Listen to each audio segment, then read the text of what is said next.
Oh, hi, it's Ian from Archipelago Choice here. Hope you're well and welcome to this week's newsletter. I thought we'd do a quick video one talking about the importance of checking your documents before you travel, because there are cases that we've had where people have forgotten about their passport validity and need to get them renewed, and it's taking longer than people expect. So talking about passports, the first thing to think about is, what's my passport validity? Is it still valid for travel? So if you're traveling to continental Europe, you need to have at least 3 months of validity on your passport on the day of your return. Now, that's a little bit tight. So really, you should aim to have at least 6 to 12 months on validity on your passport before you travel. The other thing about traveling and validity on your passport is how much actual time it was. So normally they're valid for 10 years. But if you've had one that's valid for, say, 10 years, 4 months, or 10 years, 6 months, a lot of countries won't accept the validity if you're traveling on the last 3, 4, 6 months, if it's on a 10-year plus passport. So do check all that. And if any doubt, get them renewed as quickly as possible, because the passport office will be busy this year because lots of people are thinking about traveling. And for 2 years, we've forgotten about our passports. They're covered in dust and hiding in the cupboards and closets. Next thing you have to think about is your EU health card. So this is for UK citizens. Used to be, before Brexit, you could travel to Europe and not have to worry too much about it. Now you have to apply for an EU health card, which you can get through the NHS, and there's a link below for that. Do you need an international driver's license to travel? Well, this is a bit of a grey area. In some countries, they say yes, some countries say you don't. There's a whole load of information on the UK government website, which is linked below. But essentially, if you're going to Portugal at the moment, if you've still got your plastic credit card with a little photograph on and driver's license and it's valid, that's all you need for the time being. But follow the link below and that will help. COVID vaccinations for travel. Well, here we go.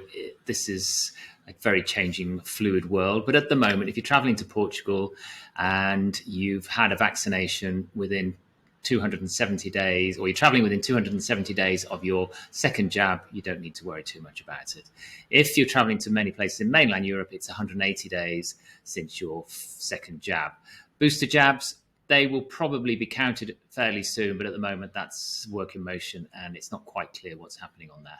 But assuming that once people have boosters, that will just be good enough for travel and everyone will be happy and it won't be too much of a problem. Can you use your mobile phone when away? Yes, you can. You've always been able to do it, but unfortunately, post-Brexit, some of our mobile phone operators in the UK certainly are now charging for additional roaming fees, changing contracts when you renew or when you didn't realize you've renewed. And it's worth checking with your provider what you're actually covered for, because the last thing you want to do is a massive data bill when you get home. It can get expensive. So do check that. It's really important before you travel.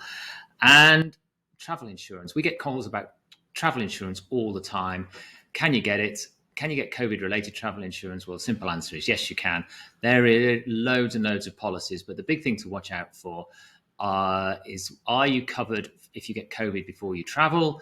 What about, are your party members, your wife or your children, if you're traveling with those, covered? If one of them gets covered, do you get cover? And also, if you get COVID or one of you gets COVID whilst away, what sort of cover? And don't forget, with travel insurance, it's not just about COVID, it's about everything else as well.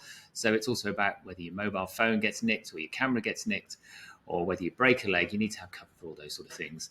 And all those eventualities, you can fall downstairs, God forbid not, but before you go on holiday, you can't go, that you've got cover for those things. So that's essentially the key things to think about. But the big thing to mention is, don't delay. Go and check them today, check where it is and get them renewed if you need to. And that takes the stress away from traveling. I've put some links below, and good luck for traveling, and look forward to hearing from you. And thanks for your time. Goodbye.